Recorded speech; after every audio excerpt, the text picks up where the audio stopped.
Se tem o mesmo número de matrícula, é um terreno só com o templo. Aí a área contígua tem imunidade.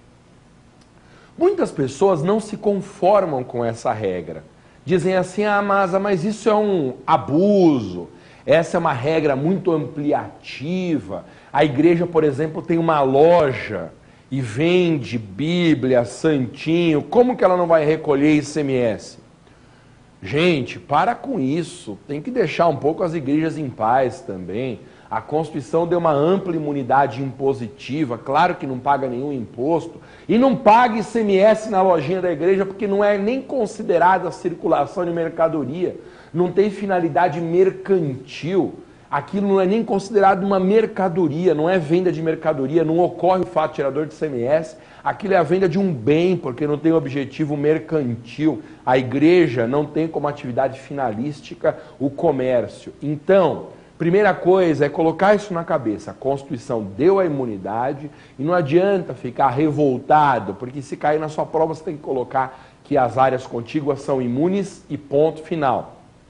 E lembre, a imunidade persiste ainda que a área seja explorada economicamente. Estacionamento, por exemplo. Tem lá o templo e no mesmo número de matrícula, no mesmo terreno ao lado do templo há um estacionamento.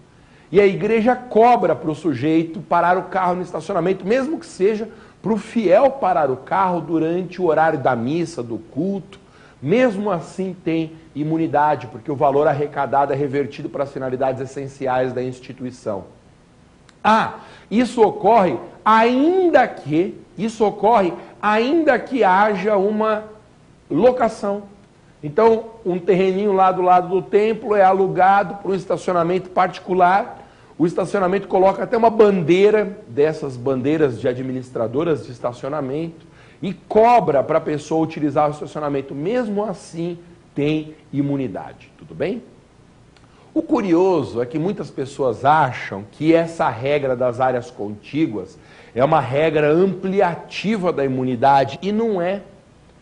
A regra das áreas contíguas, pelo contrário, é uma norma de contenção da imunidade religiosa. Por quê? Porque antes do STF estabelecer essa regra das áreas contíguas, havia um certo abuso por algumas igrejas. Você sabe que, infelizmente, nós temos esse fenômeno no Brasil de algumas igrejas que exageram um pouquinho.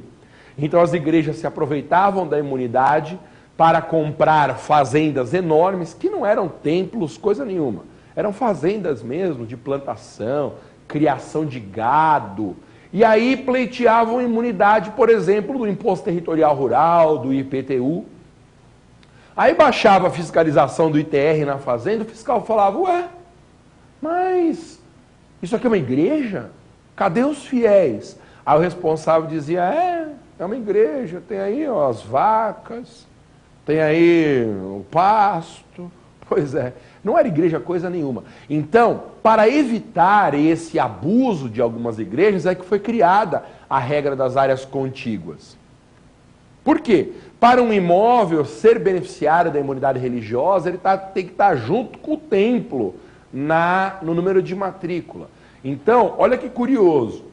Se a igreja tem um templo e do outro lado da rua tem um imóvel também da igreja, do outro lado da rua, atravessou a rua, chegou no imóvel, que é uma casa sacerdotal, essa casa sacerdotal onde mora o pastor, o rabino, o sheik, o bispo, o padre, sei lá, essa casa sacerdotal, por estar do outro lado da rua, necessariamente vai ter um número de matrícula diferente e, portanto, perde a imunidade.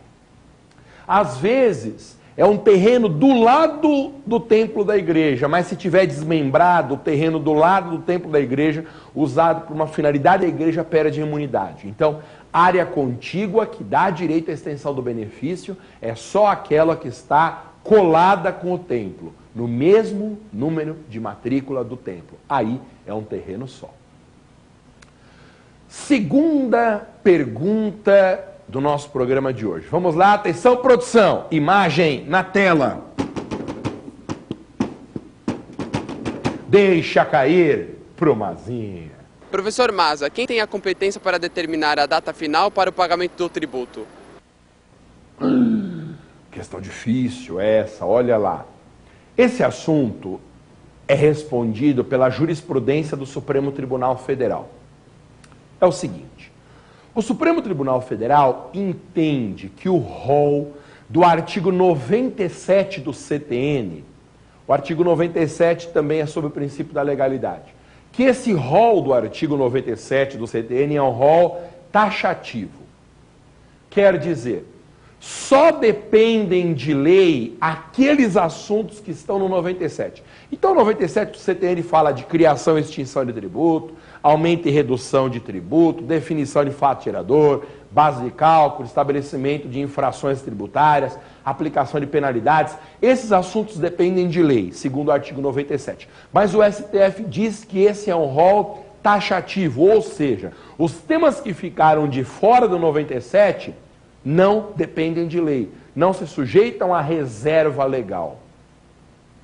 Bom, e se você olhar com cuidado no artigo 97 do CTN, nos seus diversos incisos, você vai perceber que o legislador do CTN esqueceu de incluir esse ponto relativo ao pagamento do tributo, que é a definição da data para que ele seja pago. Como o artigo 97 não inclui esse ponto, definição da data para pagamento do tributo, o STF diz, esse não é um assunto que cabe ao parlamento, não é um assunto sujeito à reserva de lei, não é um assunto submetido ao princípio da legalidade. Portanto, a definição do dia para pagamento do tributo não depende de lei. Pode ser definida por ato do Poder Executivo. Pensa assim, no âmbito municipal, quem que define o último dia em que o IPTU pode ser pago? É o legislador na Câmara Municipal? Não, é o prefeito, por ato administrativo. No âmbito estadual, quem define qual o último dia para pagamento do IPVA? É o legislativo na Assembleia Estadual? Não, é o governador, por ato administrativo. Então, a definição da data para pagamento do tributo não está no rol taxativo do artigo 97, razão pela qual não depende de lei, não se sujeita ao princípio da legalidade. Vamos lá, produção, terceira questão. Que? Na tela, produção, Promazinha. Professor Maza, quais são as características da competência tributária? Gente, essa é aquela decoreba que eu comentei no primeiro bloco. Aqueles 6 nomes difíceis, né? Indelegabilidade, facultatividade, privatividade. Irrenunciabilidade, incaducabilidade e inampliabilidade. Decorar esses 6 nomes é uma das partes mais difíceis para uma preparação de primeira fase do exame de ordem. Os 6 atributos da competência tributária. Por isso que, como sempre, eu fiz uma musiquinha que você acha, digitando meu nome em qualquer site de busca, você encontra o local de onde você pode baixar essa minha musiquinha. A musiquinha, ó. Competência tributária não pode ser delegada e é sempre conferida de maneira privativa, é facultativa e irrenunciável, não caduca e também não pode mais ser ampliada.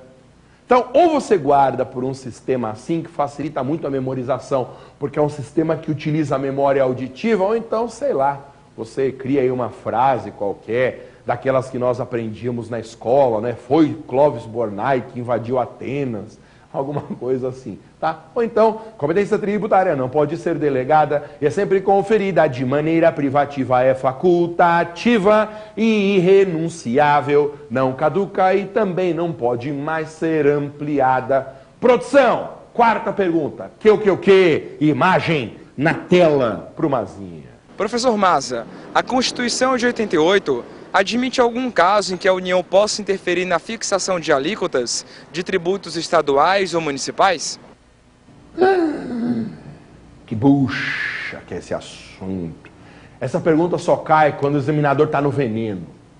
Faca no dente, sangue nos olhos. Ele quer fazer uma pergunta para criar um bumba meu boi na hora da prova, para todo mundo errar. Essa pergunta é do coração peludo do examinador.